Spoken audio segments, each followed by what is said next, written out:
Bienvenido una vez más a nuestra clase. Nosotros regresamos al estudio de la doctrina de la palabra del Señor. Y si se recuerdan, ya habíamos hablado de que hay 10 doctrinas mayores en la Biblia, juntamente con 180 subdoctrinas en la Biblia. Hoy comenzaremos nosotros estudiando la segunda doctrina de la Biblia, la doctrina de Dios. La doctrina de Dios. Y quiero que usted note conmigo que esta doctrina en particular tiene 25 subdoctrinas. Cada persona o cada creyente, cada mis hermanos cristiano, genuino, verdadero, regenerado, cada pastor debe tener la capacidad de poder explicar la doctrina de Dios. En términos, mis hermanos, sencillos para cualquier hombre común y corriente. Pero en una clase de teología, tal como esta, de doctrina, tenemos que entrar y hablar de términos teológicos, pero yo te voy a ayudar en cómo usted los puede traducir en otros términos más común y corriente. Y de todo modo debemos tener la facilidad y la capacidad de poder explicar la verdad que se encuentra en la Biblia. Ahora comenzamos con la segunda doctrina mayor, la doctrina de Dios. Y note los 25 puntos, mis hermanos, 25 doctrinas, subdoctrinas asociadas con esta doctrina, la doctrina de Dios. Primeramente comenzamos con el argumento cosmológico de la existencia de Dios. En segundo, el argumento teleológico para la existencia de Dios, y luego el argumento ontológico para la existencia de Dios, y luego el argumento antropológico de la existencia de Dios, y luego la naturaleza de Dios, y número 6, definición de Dios, número 7, antropomorfismos, 8, la simplicidad de Dios, número 9 va a ser la inmensidad de Dios, 10 va a ser la unidad de Dios, 11 va a ser la sabiduría de Dios, y luego vamos a entrar número 12, el amor de Dios, número 13, la inmutabilidad de Dios, número 14, la santidad de Dios, número 15, la verdad de Dios, número 16, la justicia de Dios, y número 17, la bondad de Dios, y luego vamos a hablar de número 18, la gracia de Dios, y 19, los atributos comparativos de Dios, y luego vamos a hablar número 20, la soberanía de Dios, y 21, la providencia de Dios, 22 va a ser la libertad de Dios, el 23 va a ser la voluntad de Dios, el 24 va a ser la ley de Dios, y número 25 va a ser los nombres primarios de Dios, y luego 26 el llamado de Dios, y 27 la Trinidad, y luego 28 Dios el Padre.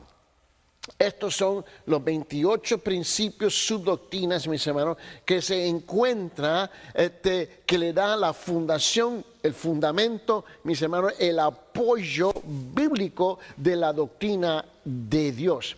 Cada uno es distinto y a la misma vez están relacionados uno con los otros.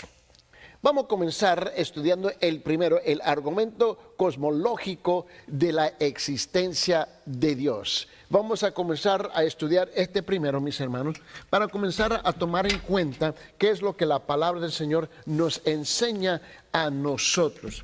¿Y por qué es importante estudiar esto? Bueno, existimos en un mundo donde hay muchos dioses, supuestamente. Hay un sinfín de personas, no importa en qué parte del mundo que uno se encuentra, donde la gente está hablando de que todas las religiones sirven al mismo Dios. ¿Así no es? Bueno, ese es el argumento, o por lo menos la postulación que se le está dando en las calles, mis hermanos, en el mundo secular y aún dentro de muchas iglesias. Son declaraciones básicamente de ignorancia, porque no todos nosotros servimos al mismo Dios. Los argumentos de que el budaísmo, el hinduismo, los musulmanes y los demás, mis hermanos, estamos sirviendo al mismo Dios, no es verdad. Por esa razón vamos a tener que definir bien de qué Dios estamos hablando. Para los creyentes, los cristianos, nosotros estamos hablando del Dios, mis hermanos, que es el Padre del Hijo, Jesucristo, el Redentor, el Salvador del mundo. Estamos hablando del Dios que forma la Trinidad. El Padre, Dios el Hijo y Dios el Espíritu Santo. Estamos hablando del Dios que es el creador del mundo. Estamos hablando del Dios que ha sacrificado su Hijo por nosotros. Estamos hablando del Dios que mis hermanos, en cual se identifica con el hombre. Estamos hablando del Dios, el que bajó de su trono para identificarse con nosotros. De ese Dios estamos hablando. Cuando nosotros viajamos a todos los países, por todo el mundo, predicando y enseñando la palabra de Dios, y siempre topamos en nuestros caminos, en los viajes, mis hermanos, no importa que sea por bus o sea por tren o por el avión, no importa en qué país nos encontramos, sea a través de pláticas con traductores o sin traductores, siempre resulta que hay una plática de que no es cierto que todos servimos al mismo Dios, y la respuesta rotundamente es no. Tenemos que ser bien claros de quién estamos hablando. Y me parece que la iglesia por lo menos debe ser el lugar, mis hermanos, que escucha la verdad de Dios. Y como he dicho en el pasado, solamente hay una o dos cosas que uno puede hacer con la verdad de Dios. La tiene que aceptar o la tiene que rechazar, pero tú no tienes la autoridad de poder cambiarla. El primer argumento, ¿ves?, de la existencia de Dios es el argumento cosmológico. Abre sus Biblias, por favor, y vamos a llegar a Romanos, capítulo 1, versículo 20. En Romanos capítulo 1, versículo 20, dice: porque las cosas invisibles de Él, su eterno poder y su deidad se hacen claramente visibles de la creación del mundo, siendo entendidas por medio de las cosas hechas, de modo que no tienen excusa. El argumento cosmológico de la existencia de Dios es básicamente un argumento, y así que tú lo conoces, ¿no? Este es el argumento, mis hermanos, para que se nombra la causa y efecto. La causa y efecto. Este es el argumento cosmológico. La causa y efecto. Dice la Biblia, porque las cosas invisibles de Él, su eterno poder y deidad, se hacen claramente visibles desde la creación del mundo, siendo entendidas por medio de las cosas hechas, de modo que no tienen excusa. Bueno, este argumento es el argumento para la causa y efecto, es un argumento lógico para la existencia de Dios. Como todo lo que existe debe tener una causa adecuada, porque todo lo que existe debe tener, mis hermanos, una causa adecuada. Así también un todopoderoso y inteligente Dios es una causa adecuada para explicar el universo. La Escritura identifica que esa causa como el poder creativo de Dios. En otras palabras, este mundo no está autocreado. No fue un accidente, mis hermanos, en la cosmología. Eso no fue lo que sucedió. Tiene una causa y un efecto. Abre sus Biblias, por favor, y vaya conmigo. Y es bien sencillo. Y vamos a ver en Génesis.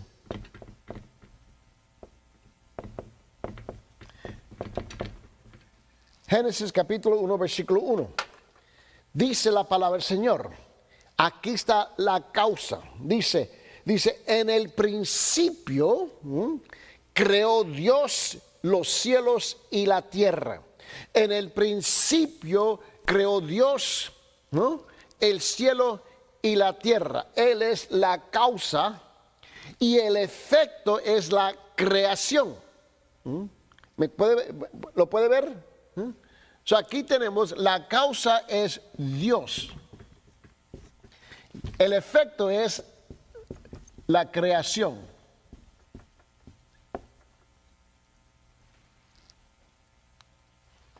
Tenemos que ser bien claros. Ahora, el argumento en el sistema educativo por todo el mundo, y especialmente si uno entra en las universidades, entra con fe y sale chueco. Porque están convencidos que todo esto místicamente a las solas se hizo. El argumento cosmológico de la existencia de Dios se trata de que Él es la causa y también responsable por su efecto. Ahora, en Romanos capítulo 1, ¿te recuerda? En versículo 20, pero regresa ahora al versículo 19, Romanos capítulo 1 al versículo 19, dice, porque lo que de Dios se conoce le es manifiesto, pues Dios se lo manifestó. Ahí está el efecto. Porque las cosas invisibles de Él, su eterno poder y su deidad, se hacen claramente visibles desde la creación del mundo, siendo entendidas por medio de las cosas hechas, de modo que no tienen excusa.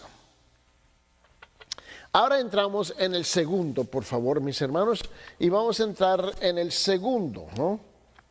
En el segundo va a ser el argumento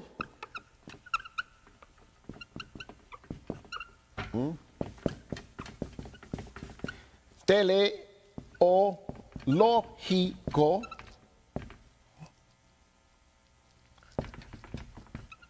para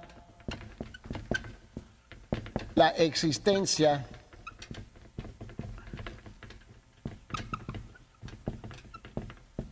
de Dios. Una palabra bien interesante, ¿no? Esta palabra. Y quiero que lo vamos a ver y lo vamos a ver si lo podemos comprender, ¿no? Vete al libro de Salmos 94 y vamos a Salmo 94 y mira bien lo que dice la palabra de Dios en Salmo 94, versículo 9. Ahora, no es la palabra teológico, es la palabra, mis hermanos, teleológico. Y note bien que es una palabra muy distinta. Ahora, esto quiere hablar que la existencia de Dios es comprobada por el orden y arreglo. El orden y arreglo. O sea, aquí tenemos el orden y arreglo. Puede ver la diferencia entre el argumento cosmológico y el argumento teleológico, mis hermanos. ¿Ves? Que en otra palabra, que Dios ordenó todo en una forma conforme a su sabiduría y por esa razón tenemos orden en el mundo. No estamos en un mundo de caos. Ahora, el pueblo, el ser humano se puede hallar en un estado de caos, pero la creación no está en un estado de caos. Hay orden y arreglo, mis hermanos. Dice en Salmo 94, versículo 9, el que hizo el oído no oirá, el que formó el ojo no verá. ¿Puede ver el orden y el arreglo? Dios es responsable por su creación. La existencia de Dios es comprobada por el orden y el arreglo provechoso en el universo. El mundo ordenado en el cual vivimos claramente demuestra que una gran mente, una inteligencia estaba detrás de su arreglo. La Escritura identifica a Dios como el de la gran inteligencia. Y se escucha eso, mis hermanos, por muchas partes del mundo hoy día, y especialmente ahora que se le está permitiendo una vez más a los científicos de la creación, mis hermanos, los que creen, los cristianos que son científicos, a regresar a la misma plataforma y presentar sus argumentos por la existencia de Dios. Porque saben que no fue de repente, mis hermanos, dos artículos en el mundo de repente se hallaron y se hallaron por accidente y luego todo esto se formó. No puede ser, si es que nosotros comprendemos y escuchamos bien lo que dice la palabra del Señor. Ahora tenemos otro. Este va a ser el tercero. Y va a ser el argumento ontológico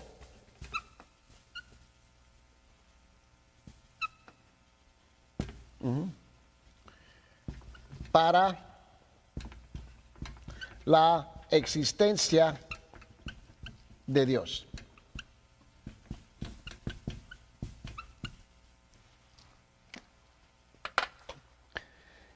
En esta presentación,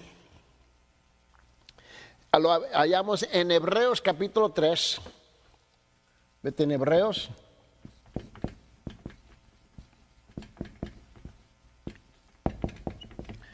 Capítulo 3, versículo 4. El argumento ontológico para la existencia de Dios, mis hermanos, se halla aquí en Hebreos capítulo 3, en versículo 4, donde dice, porque toda casa es hecha por alguno,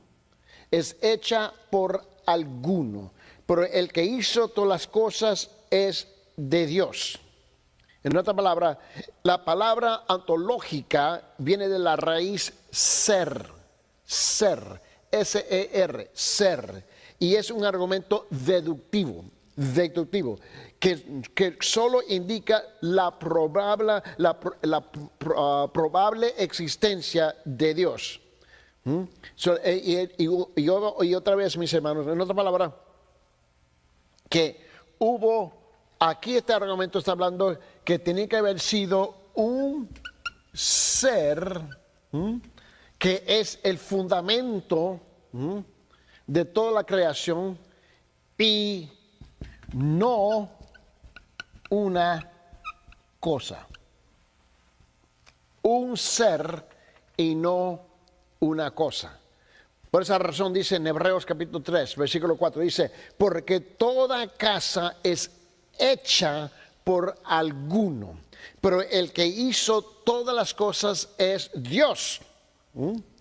Ahora, otra vez, si usted se recuerda, estuvimos leyendo en Romanos en capítulo 1 y en versículo 20, donde dice, porque las cosas invisibles de Él y su eterno poder y su deidad se hacen claramente visibles desde la creación del mundo, siendo entendidas por medio de las cosas hechas, de modo que no tienen excusa.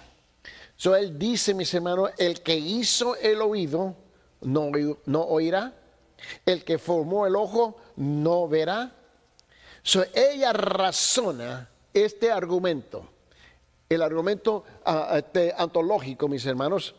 Este argumento, mis hermanos, razona que la idea es de un perfecto e infinito ser. Un perfecto, infinito ser. Amén. Este es el argumento aquel. Aquí tenemos un perfecto, infinito ser. Esto es lo que presenta este argumento. No puede ser, mis hermanos, y piénsalo bien, un infinito y perfecto ser, mis hermanos, no puede ser derivado de un finito e imperfecto ser humano. Lo voy a repetir. Este argumento está razonando que la idea de un perfecto infinito ser no puede ser derivado de un finito e imperfecto ser. Por lo tanto, un perfecto y infinito ser que existe debe haber puesto esa idea en el ser humano. ¿Cómo? La depositó, ¿dónde? En el corazón y en la inteligencia, en el razonamiento del hombre. Llegamos a otro argumento, mis hermanos, y vamos a hablar del número 4. Y este va a ser el argumento, ¿no? Este va a ser el argumento antropológico, mis hermanos.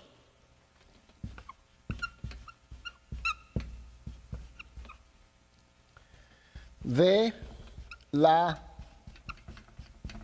existencia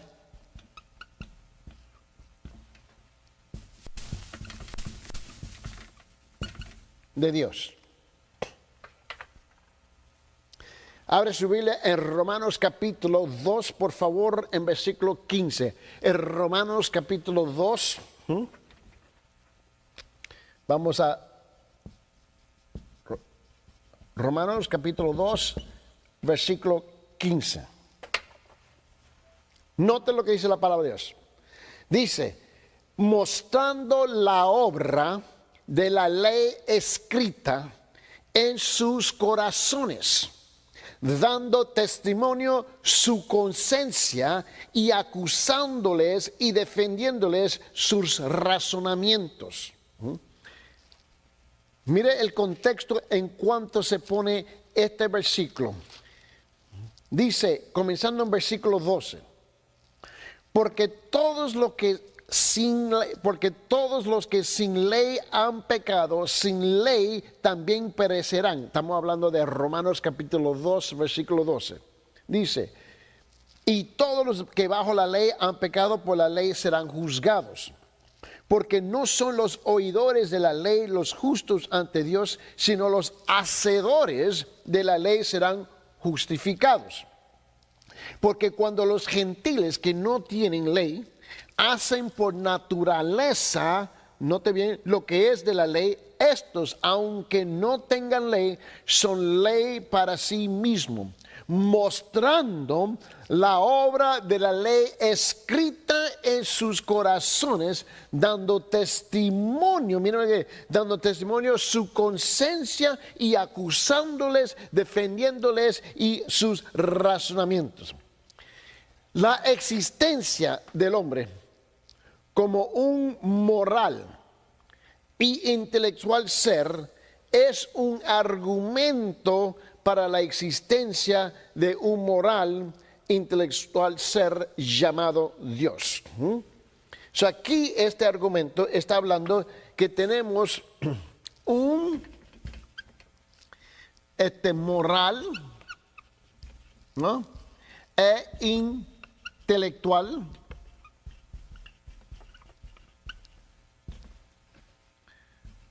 ser quien es Dios.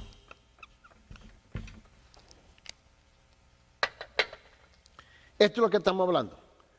¿Por qué? Porque se puede mostrar, ¿ves? En la antropología, cuando se estudia, ¿ves? La causa y efecto de cómo funcionan la humanidad dirigida, guiada por Dios, se puede ver que hay una moralidad, una intelectualidad, mis hermanos, que proviene de Dios. So, este argumento, mis hermanos, está bien claro. Esto es verdad porque el hombre fue creado como a la imagen y la semejanza de Dios. Es por esa razón. So, hemos sido creados a la imagen y semejanza. So, si nosotros comprendemos aquí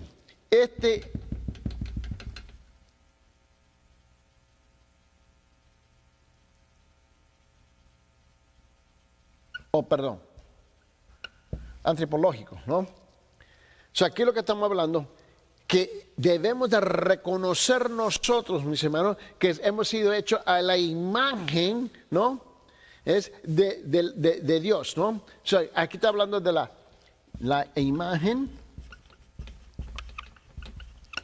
y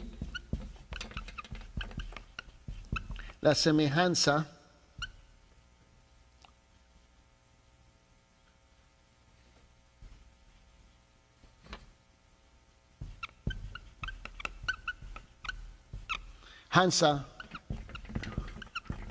de Dios.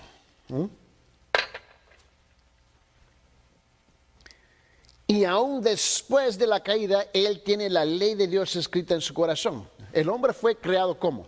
A la imagen y la semejanza de Dios. Y a pesar que cayó en el jardín, ¿no?, de Getsemaní, de Edén, perdón. Estamos hablando de Adán y Eva, ¿no? A pesar, pero él fue creado a la imagen y la semejanza de Dios. Y por consecuencia todavía tiene escrito en su corazón la ley de Dios. Note lo que dice en Génesis, por favor. En Génesis, vamos ahora al libro de Génesis. Y vete a Génesis 1:26. Mira lo que dice la palabra. Este argumento antropológico está diciendo, mis hermanos, que como el hombre es un moral e intelectual ser, mis hermanos. ¿Por qué? Porque tenemos un Dios que es moral e intelectual. Y la consecuencia de eso es que fuimos hechos a la imagen y a la semejanza de Dios, porque Dios, mis hermanos, es un moral e intelectual ser. En Génesis capítulo 1, en versículo 26 dice, entonces dijo Dios, hagamos al hombre a nuestra imagen, conforme a nuestra semejanza, y señorea en los peces del mar y en las aves de los cielos, en las bestias y en toda la tierra y en todo animal que se arrastra sobre la tierra. El argumento, ¿ves?, antropológico, mis hermanos, es el argumento que lo que pasa aquí, que este argumento, mis hermanos, es el argumento que une, mis hermanos, la imagen y la semejanza, el espíritu, el carácter y los atributos de Dios, mis hermanos, en el ser creado, el hombre. No solamente está creado físicamente a la imagen de Dios, pero también se le ha depositado dentro del ser humano, que es un reflejo de Dios, ¿ves? No solamente en su imagen y semejanza, pero también en su carácter moral y intelectual. Estos son los 4 argumentos principales, mis hermanos, y la razón por que tomamos el tiempo de hablar de ellos es porque estos 4 son atacados continuamente en los medios de comunicación y también en las universidades y ahora en las escuelas primarias donde están asistiendo los alumnos, donde están presentando un argumento, ¿ves?, en cuanto Dios no existe. Eso es importantísimo, mis hermanos, que comprendemos estos argumentos. Ahora, permito ilustrar este asunto, el cuarto, ¿no? Cuando la gente sigue a Dios, ellos siempre siguen, ¿ves?, el Dios que ellos ven en las vidas de otros. Por esa razón, tú y yo tenemos que caminar recto, mis hermanos. El único Dios que yo conozco es el Dios que yo veo que se manifiesta en su vida. Ese es el Dios que yo veo. Por esa razón el mundo nos critica a nosotros porque no caminamos como debemos de caminar.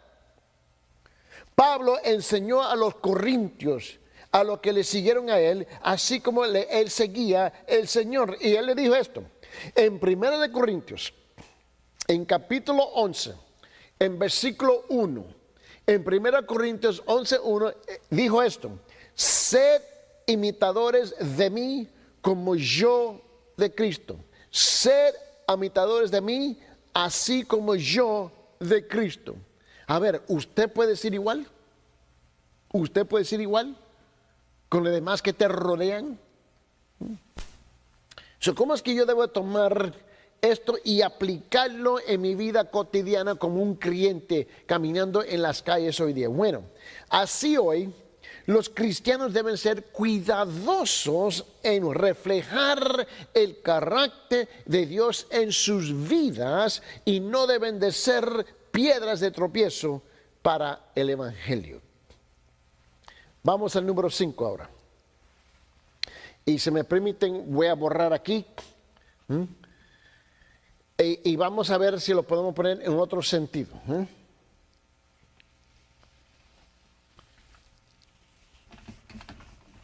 Y vamos a hablar, número 5, la naturaleza de Dios. La naturaleza de Dios.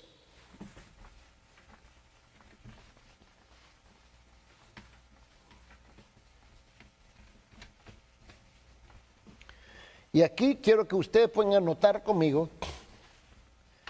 que lo que estamos tratando de hacer es presentar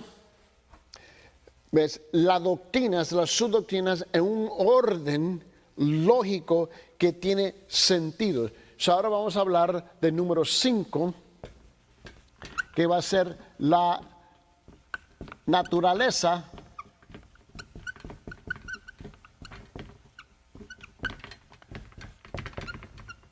de Dios.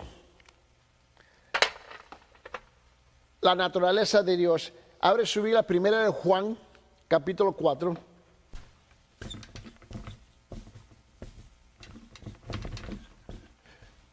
Primera de Juan, capítulo 4, versículo 8.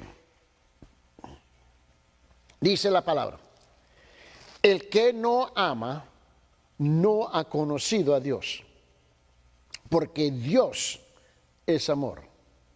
El que no ama, no ha conocido a Dios, porque Dios es amor. Estamos hablando de la naturaleza de Dios. Y sabemos que la naturaleza de Dios es amor. Vos pretende de saber, vos pretende de conocer, vos pretende de pertenecer a Dios. Pero la naturaleza de Dios, mis hermanos, debe ser un reflejo en la vida del creyente. Vamos a explicarlo un poquito más detallado. La naturaleza de Dios es su esencia. Es su esencia, es su substancia, mis hermanos. Vamos aquí. Cuando estamos hablando de la naturaleza, estamos hablando de su esencia y su sustancia. Su esencia y su sustancia. Mira, la naturaleza de Dios incluye todo lo que Él es y lo que hace a Él, mis hermanos, y lo que hace a Él únicamente Dios. Nadie más tiene la misma esencia y sustancia de Dios. Y lo que le hace el Dios es todo lo que Él hace, que nadie más es jamás capaz de hacer. Cualquier completa definición de la naturaleza de Dios debe incluir los siguientes 7 aspectos, los siguientes 7 aspectos de la persona de Dios. Primeramente, estamos hablando del Espíritu, ¿no? Aquí estamos hablando del Espíritu de Dios. Vamos a hablar de mis hermanos, de su persona.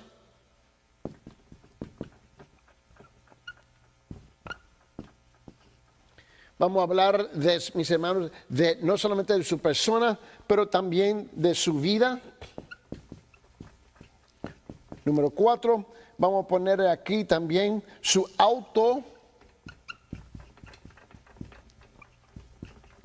existencia.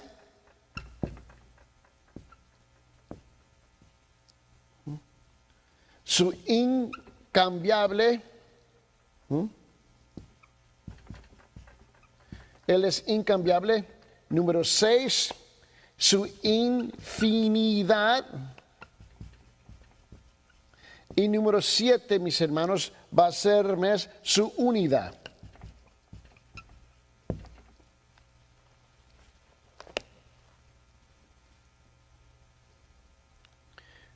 Cuando tú piensas en estos, y el argumento que presentan muchas personas es que todos servimos al mismo Dios. El problema es que cuando entramos en ese argumento, me recuerdo años y años atrás, yo estaba entrando en el país de Pakistán y yo estaba esperando mi escala, el vuelo, ¿no? En Inglaterra, en Londres. Y ahí estoy en el terminal respirando, esperando mi vuelo, y entra un grupo de indios, ¿no? De la India, y estamos hablando, ¿entiendes? Y ellos dijeron, bueno, de todos modos me dicen, servimos al mismo Dios. Y yo, un momentito, yo no lo creo. Y me recuerdo que entré, mis hermanos, hablando y preguntándole, y le pregunté, ¿cuántos Dios tienen ustedes? Y bueno, es un infinito de millones de dioses que tienen. Bueno, en ese caso dije, no es posible que tenemos el mismo Dios. Si usted mismo acaba de confesar, admitir aquí en esta plática aquí, en esta conversación, que tiene múltiples de dioses, dice, pero no importa, pero es el mismo Dios. Y yo, no puede ser. Y se le hice la pregunta es, háblame del Espíritu. Le dije, háblame del Espíritu de su Dios. Háblame de la persona de su Dios. Háblame de la vida de esta persona, de su Dios. Quiero saber si su Dios es autoexistente o usted lo ha creado, lo tiene que montar. Háblame de que si Él es incambiable. Quiero saber si Él es que Él es infinito. Y quiero saber si Él ha unido todas las cosas. Bueno, y la respuesta fue que, bueno, no. La respuesta fue no. Porque comencé a definir estos conceptos. Lo comencé a definir, mis hermanos. Ahora, en Juan, en capítulo 4, la palabra de Dios, y vete en Juan, por favor, en Juan capítulo 4, para mostrarle. Y me recuerdo que tuvimos que esperar 6 horas ahí en el terminal. Disfrutamos el tiempo con la palabra del Señor. Y lo que pasó fue que yo estaba sentado en el terminal esperando por mi vuelo, y yo estaba tomando unas notas, saqué mi Biblia y mi cuaderno, estaba haciendo unas notas, ajustando mis notas en lo que iba a enseñar, y es cuando ellos entraron y uno me dijo, oh, usted es un creyente de los cristianos. Sí, y ahí sí que comenzó la plática. Pero en Juan capítulo 4, note bien lo que dice la palabra del Señor, mis hermanos. Porque sin estas cosas, esto es lo que yo creo que tú comprendas, sin estas cosas, mis hermanos, Dios no sería Dios.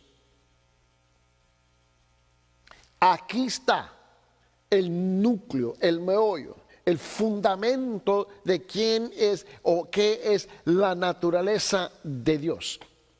¿Por qué? Porque entramos y los llevé a ellos a Juan, capítulo 4, versículo 24. Yo sé que todo el mundo conoce ese versículo, pero dice esto, mis hermanos. En Juan capítulo 4, versículo 24 dice, Dios es espíritu.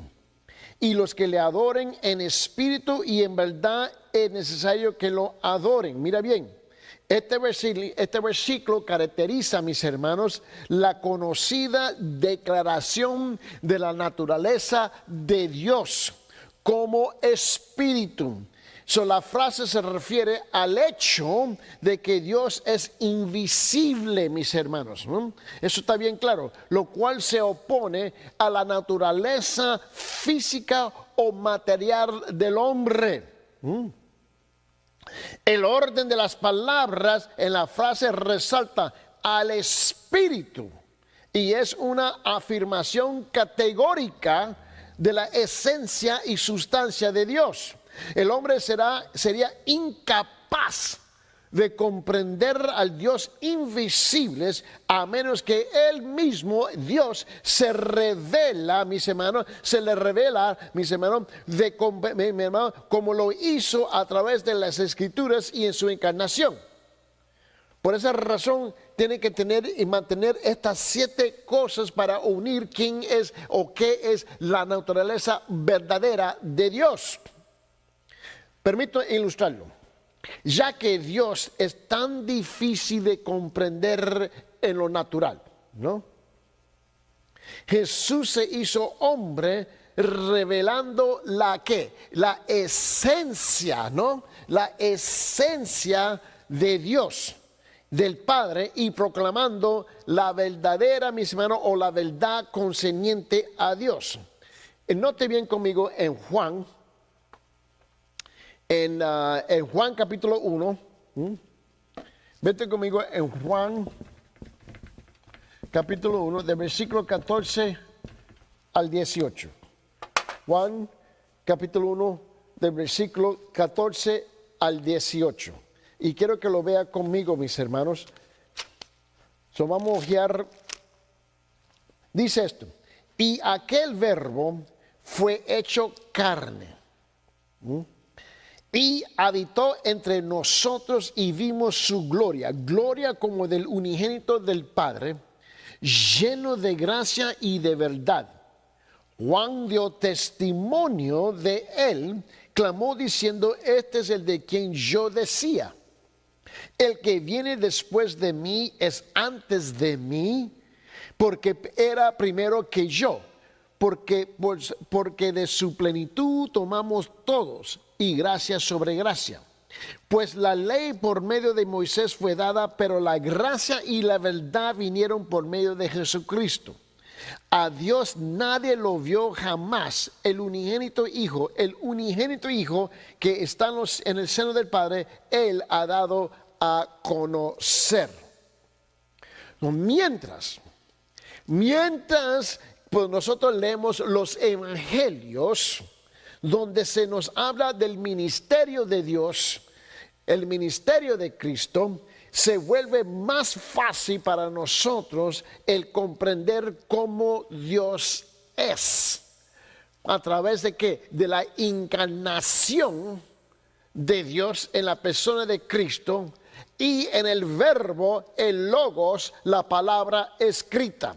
Ningún otro Dios de todas las religiones ha hecho eso, porque Él no es capaz de hacerlo.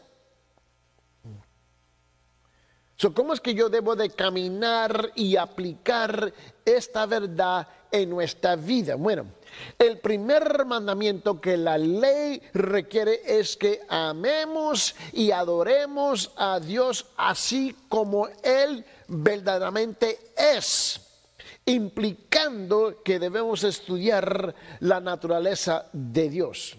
Otra vez, a ver, le quiero llamar la atención, porque me recuerdo en el aeropuerto ahí en Londres, yo estaba hablando con él y le dije: bueno, esto es lo que dice mi Biblia. En Éxodo, capítulo 20, en versículo 3, ¿no? Dice esto, dice: no tendrás dioses ajenos delante de mí. No tendrás dioses ajenos delante de mí. Yo dije: y ustedes tienen millones y millones de dioses y todos enfrente de uno y el otro. El Dios nuestro no es inclusivo. Escuchadme. El Dios nuestro es exclusivo, no inclusivo. ¿Comprende la diferencia? También dice la palabra de Dios en Mateo. Vete a Mateo 22.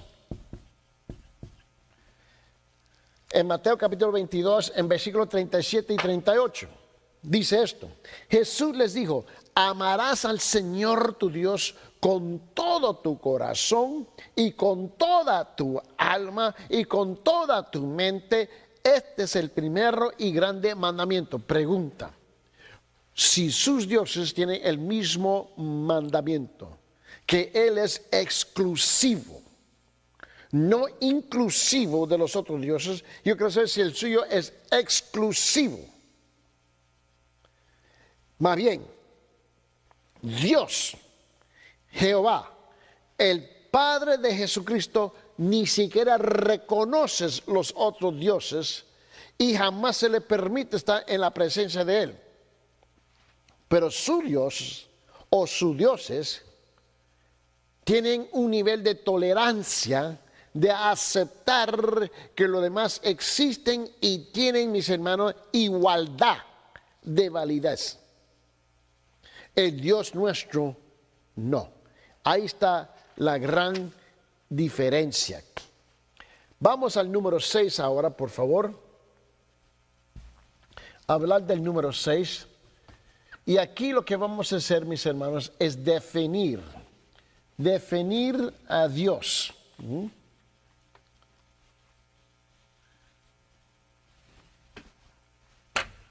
Vamos a definir a Dios, mis hermanos. Vamos a poner la definición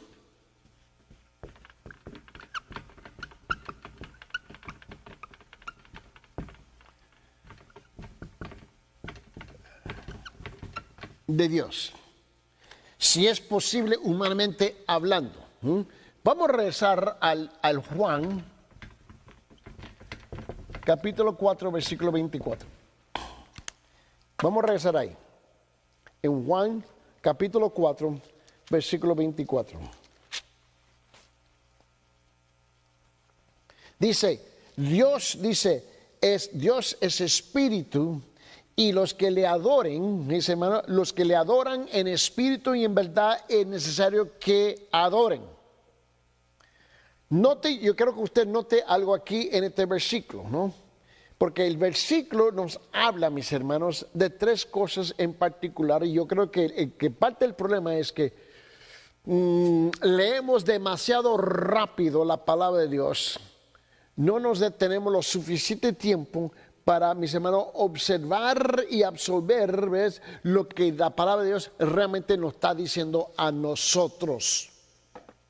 Dice en Juan capítulo 4, versículo 24, dice, Dios es espíritu, y los que le adoran, mis hermanos, en espíritu y en verdad es necesario que adoren.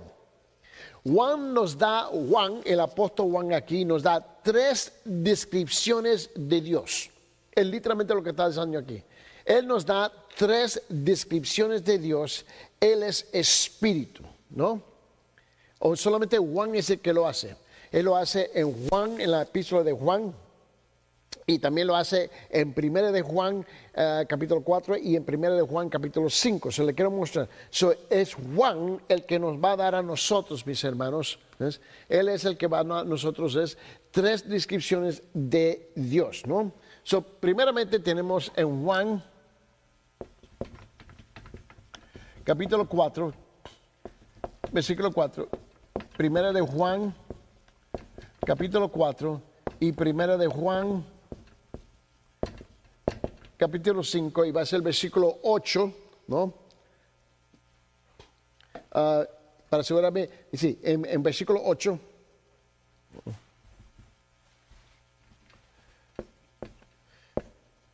Primero Juan.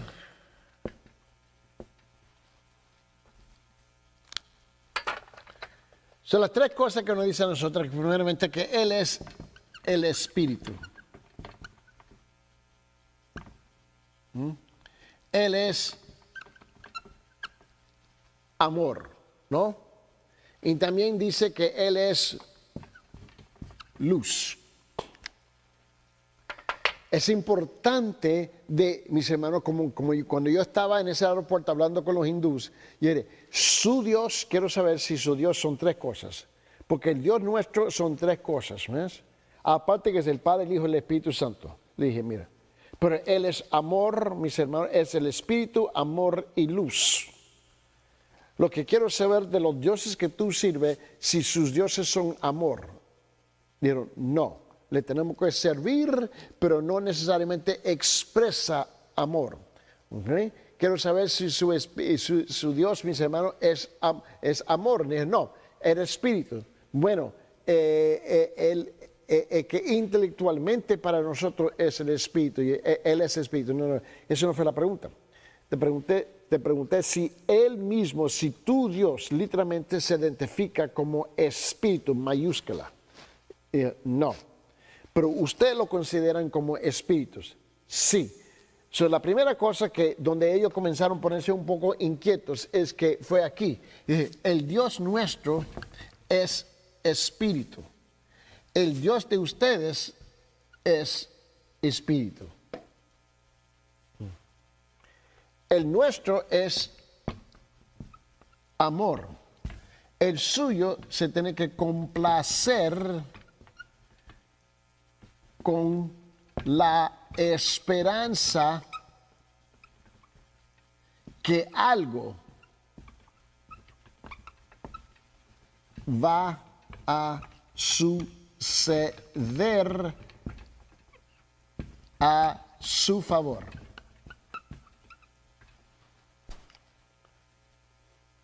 ¿Puede ver la diferencia?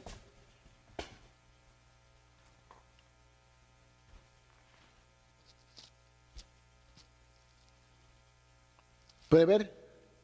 Es importante que tú comprendas esto. En esa plática, hablando con ellos,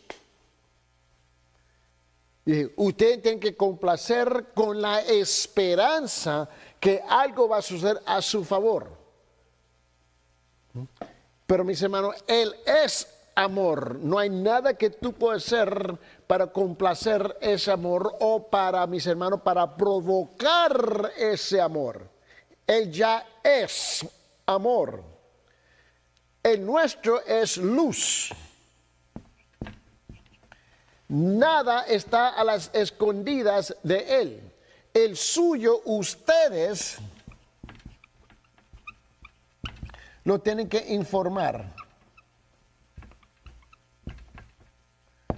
Ustedes tienen que informar a su Dios. ¿Por qué? Porque el suyo está en las tinieblas. El suyo está en la oscuridad.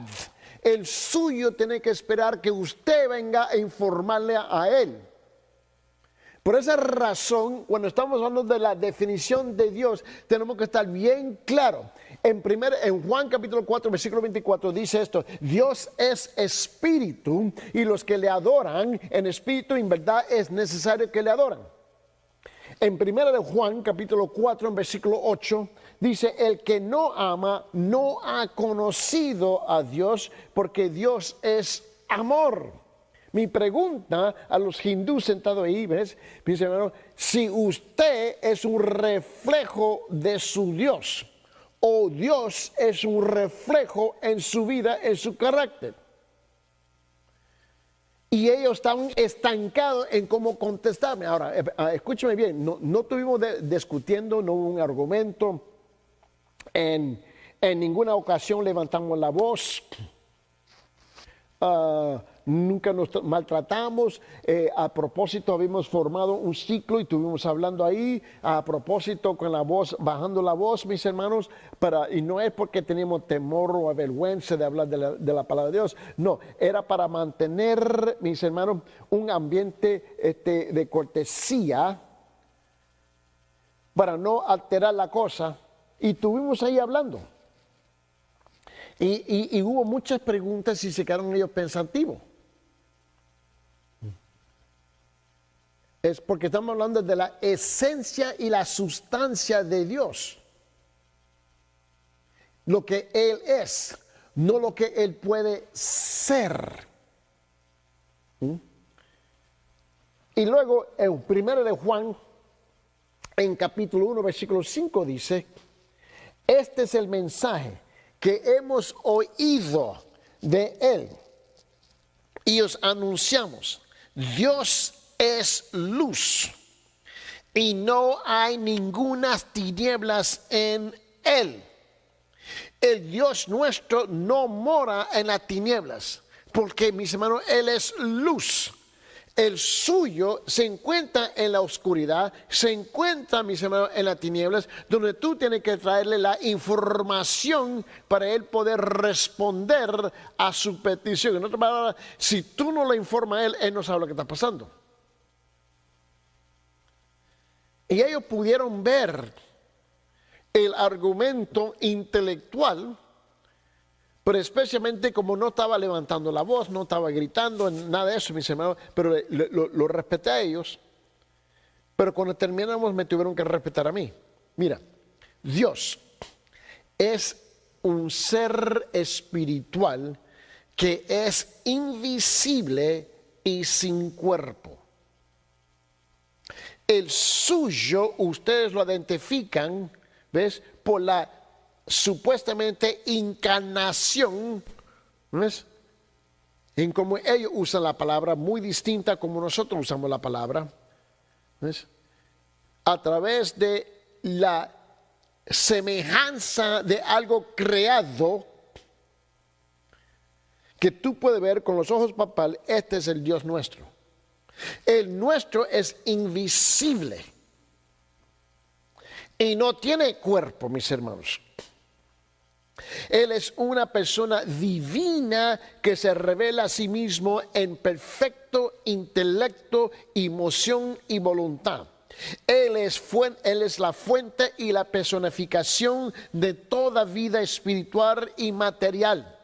Él es autoexistente, Él es eterno en relación al tiempo. Él es sin límite en relación a la inmensidad del espacio.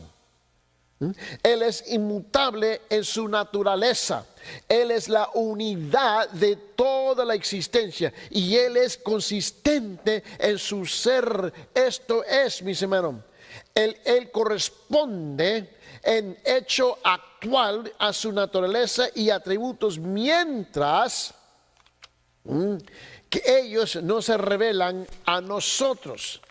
Nosotros tenemos que comprender con claridad que Él es todo, por esa razón, Él es todas esas cosas. Él tiene que ser, Él es. O si no, Él no es. Pero el nuestro es. Y esa ha sido la gran diferencia entre los dioses de los demás y el nuestro.